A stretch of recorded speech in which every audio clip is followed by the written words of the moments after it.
সালটা ছিল 2019 সাল। করোনা নামক এক মহামারী চারিদিকে আতঙ্ক তৈরি করেছে, জনজীবন ব্যতিব্যস্ত।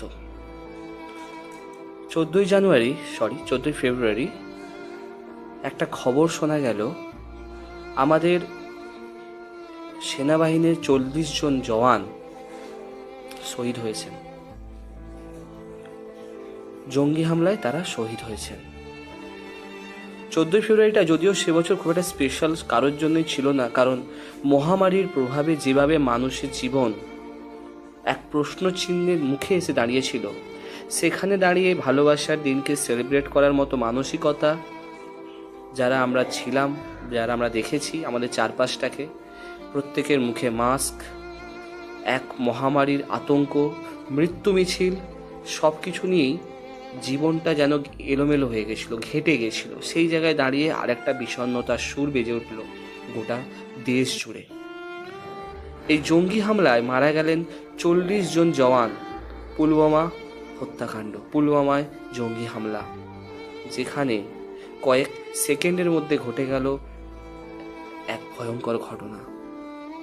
সেদিনও দুটি গাড়িতে করে, মানে সেনাবাহিনীদের গাড়িতে করে কয়েকজন সেনা নিয়ে গাড়িগুলি যাচ্ছিল সীমান্তের দিকে। পুলওয়ামার কাছে হঠাৎ বিস্ফোরণ, যেখানে 40টি প্রাণ, তাজা টাটকা প্রাণ হারিয়ে গেল মাটির বুকে। তাদের রক্ত, ছিন্ন ভিন্ন দেহ চারিদিকে ছড়িয়ে রইল। তাই তো আজকের দিনটা আমরা ব্ল্যাক ডে হিসেবে পালন করি।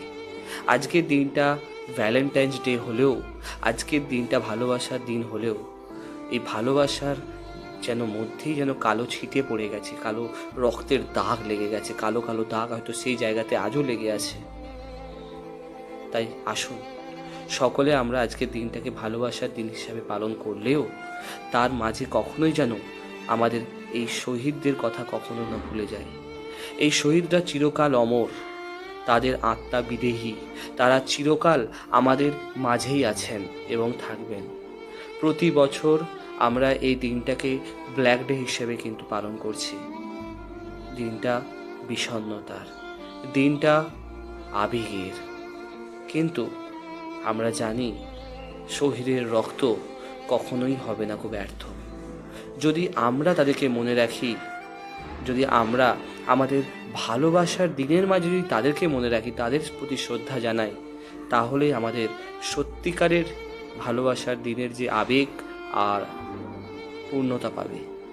যাই হোক, ব্লগ উইথ বাপি চ্যানেলের পক্ষ থেকে, আমার পক্ষ থেকে সেই সমস্ত শহীদদের বেদিতে তাদের চরণে শতকোটি প্রণাম। তাদের আত্মা বিদেহী, তারা চিরকাল আমাদের মধ্যেই আছেন, আমাদের মাঝেই থাকবেন এবং আমাদেরকে অদৃশ্য মায়াজালে জড়িয়ে যাবেন।